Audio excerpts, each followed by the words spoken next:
What is up, bros? Josh here, and today's video is all about the newest game mode that just hit World of Warships, which is part of the Space Battle event, and how awesome this game mode is. Now, it's part of the final stage of this event, so the event is coming to a close. Luckily, Stage 3 is the longest event, and that's the best part because Torpedo Beat, the newest game mode, is easily the most fun game mode they've added so far throughout this entire event.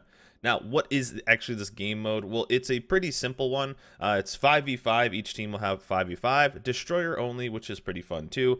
And then it's ramped up to 1,000. The ships are extremely quick with getting speeds of 90 to 110 knots. Maneuverability is lightning fast, and it's just overall a really fun mode. So extremely fast ships, extremely small ships.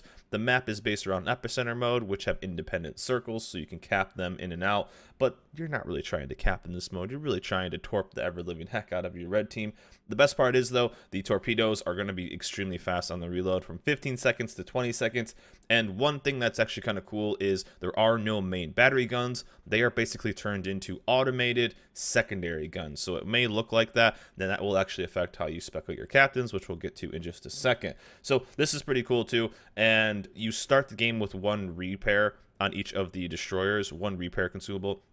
Every time you either kill an enemy ship or one of your friendlies dies, you get an extra charge. So this can actually extend the game a little bit, but overall the games last between 3 and 7 minutes. There was one, I think maybe one that we went on to like 12 minutes. It was an epic duel, but other than that, the games are extremely fast, which means extremely fast ships. As I said before in one of the other space battles, how amazing these are for farming elite commander XP, and this is another prime example of how awesome it is to farm elite commander XP.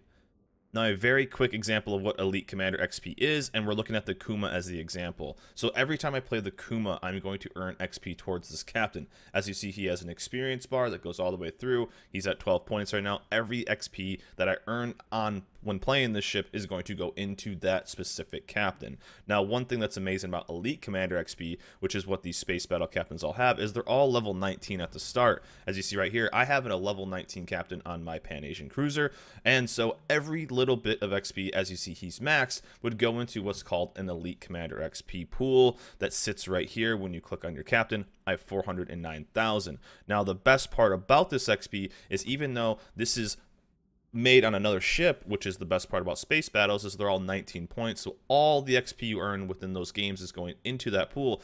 Those can be used on the Kuma. So if I want to get him to the next level, I can use my Elite Commander XP. Let's say I want Superintendent for this line now. I could use my Elite Commander XP, which was earned from the space battle captain since they had 19 points. I could use them and train this up to a 13-point captain if I want, using that Elite Commander XP. As you see, 108,000. I'd be using 108,000 of this.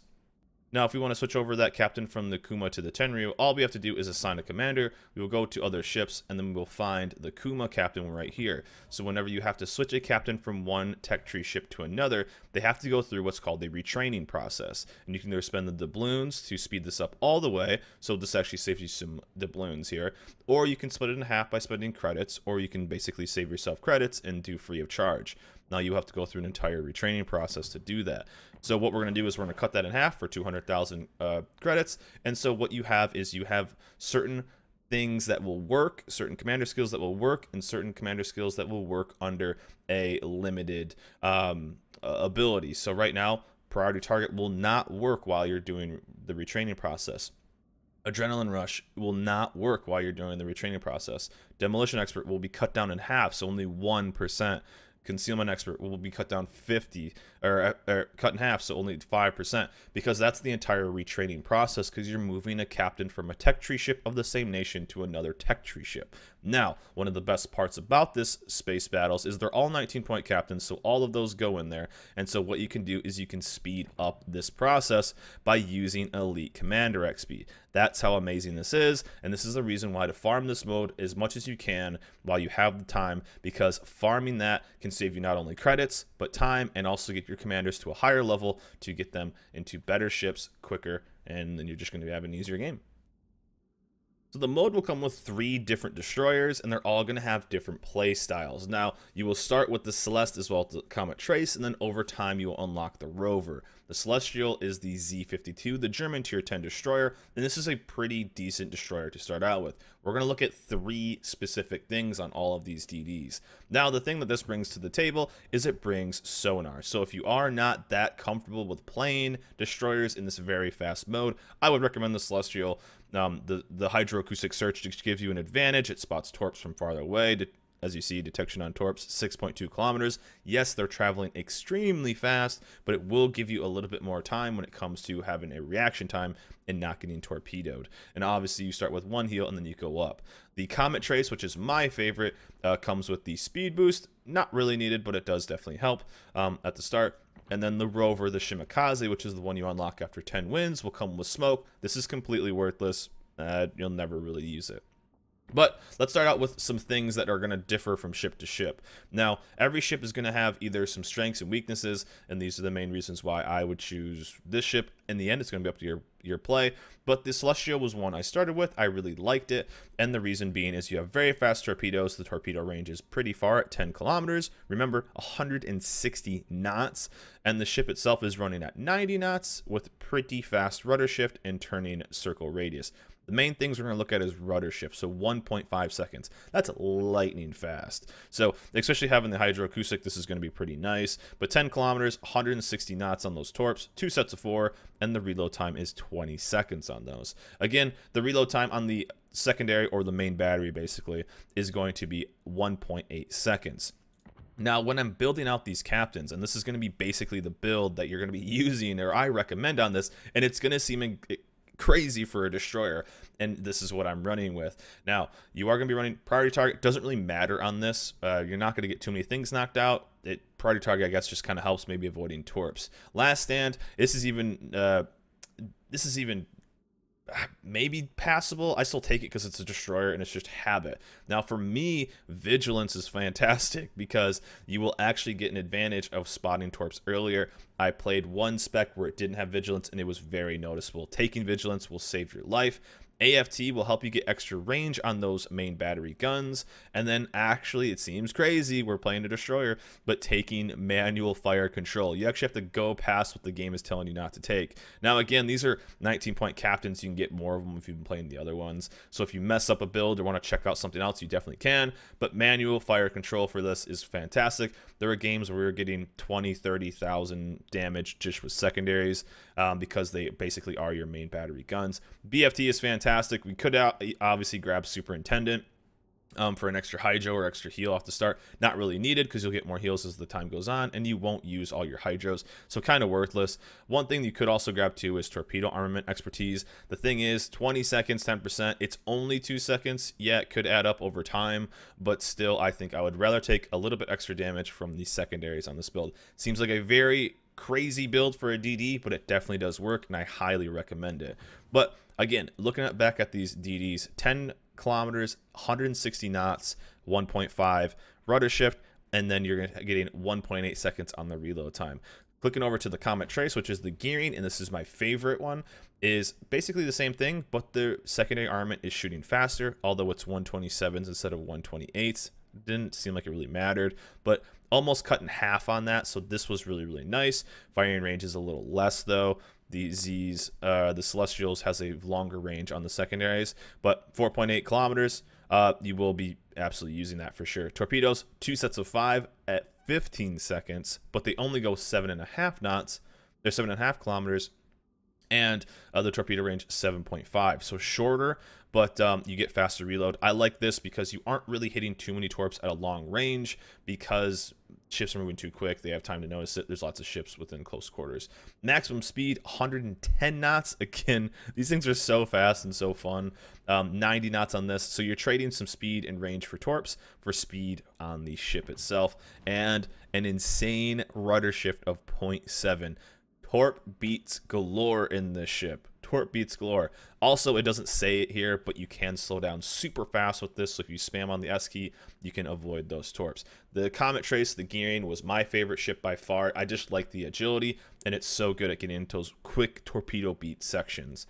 Also, all the torpedoes don't do a crazy amount of damage. They toned it down, so 8,000 on a max roll. Most torp hits are hitting between 4 and 5k, so it takes a little while to get through. Because of the survivability, everything's around 20,000. Finally, the Rover. Some people like this. People were telling me I would like this. I didn't like this at all. Persh, normal Shima, 12-kilometer range. They go extremely fast and they hit the hardest. So pretty normal. But the thing is, the Shima is just absolutely massive for this mode. The slowest rudder shift. It is relatively quick, but overall, you're in a torpedo beat mode. Yes, you can launch 3 sets of 5, so you have that. The longest reload on those torpedoes as well, but you're just a long ship. I felt like it was very clumsy when playing this. Again, you have the smoke, which is basically worthless, and obviously I would take something that's way more agile. I was able to kind of run around circles of rovers with the Comet Trace, but one thing Comet Trace do is they get close enough, they're basically going to guarantee the kill because they're sending out 15 torps that are running at 170 knots.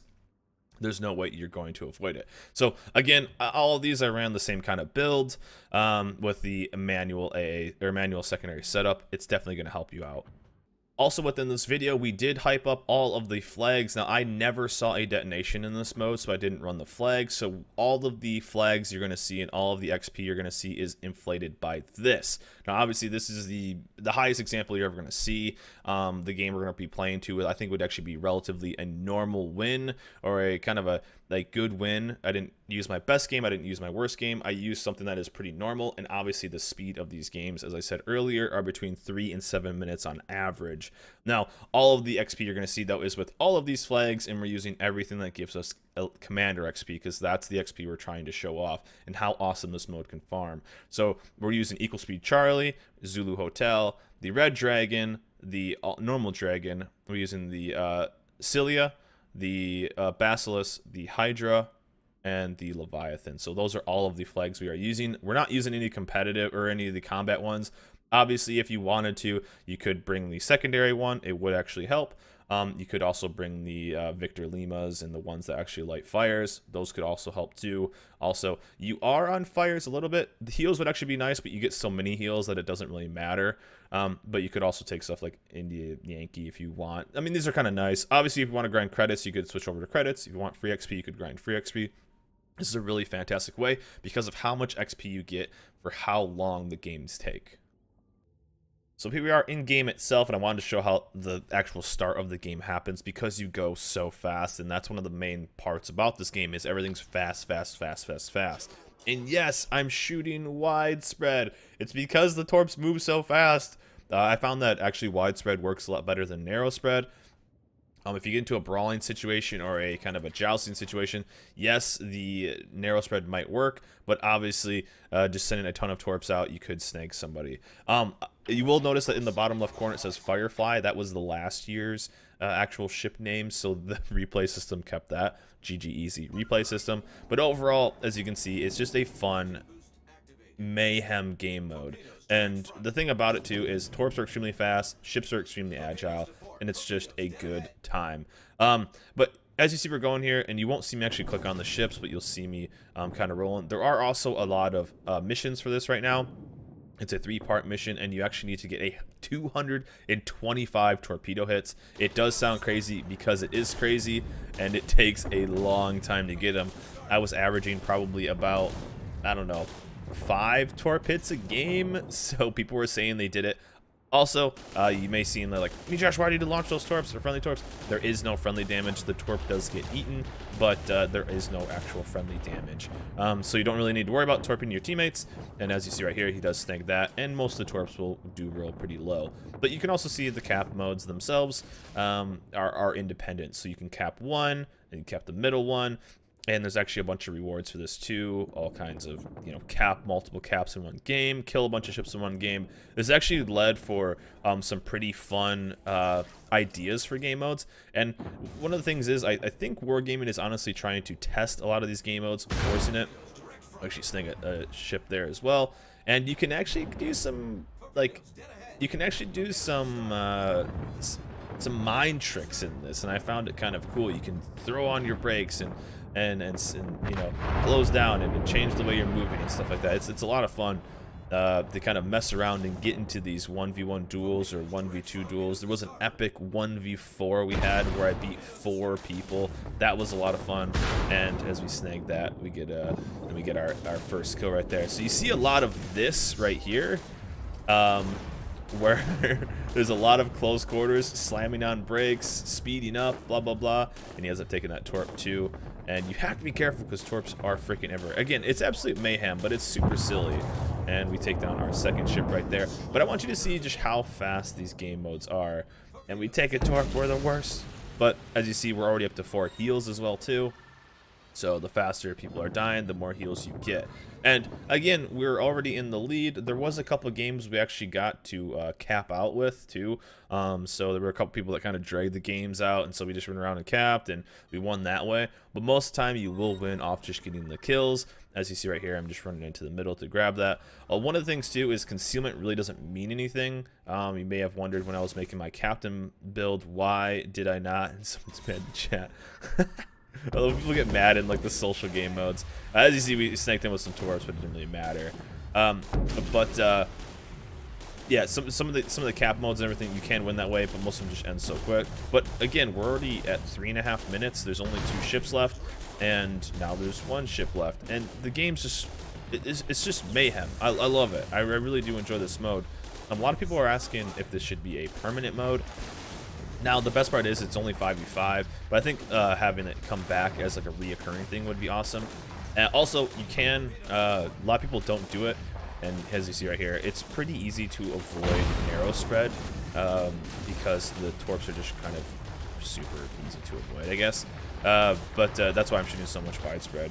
But here we go. I think this is the kill right here. And there we go. So, one of the reasons why I wanted to show this, and obviously the mayhem and the fun of this, one thing I did notice too when I was playing these on stream last night, we play all these live, twitch.tv/mejash, you can check us out, is that this game did get a little old after a while if you continued to spam the game mode. So there was about a 2-hour stretch where I was only playing this game mode, and then after that, it starts to get a little annoying, it starts to get a little old, but the thing that made this mode so much fun is if you went and played a couple random modes, then played this mode for a game or two. A couple random, that was like perfect, and I was having so much fun playing it that way than just spamming the game mode trying to get those Torp shots.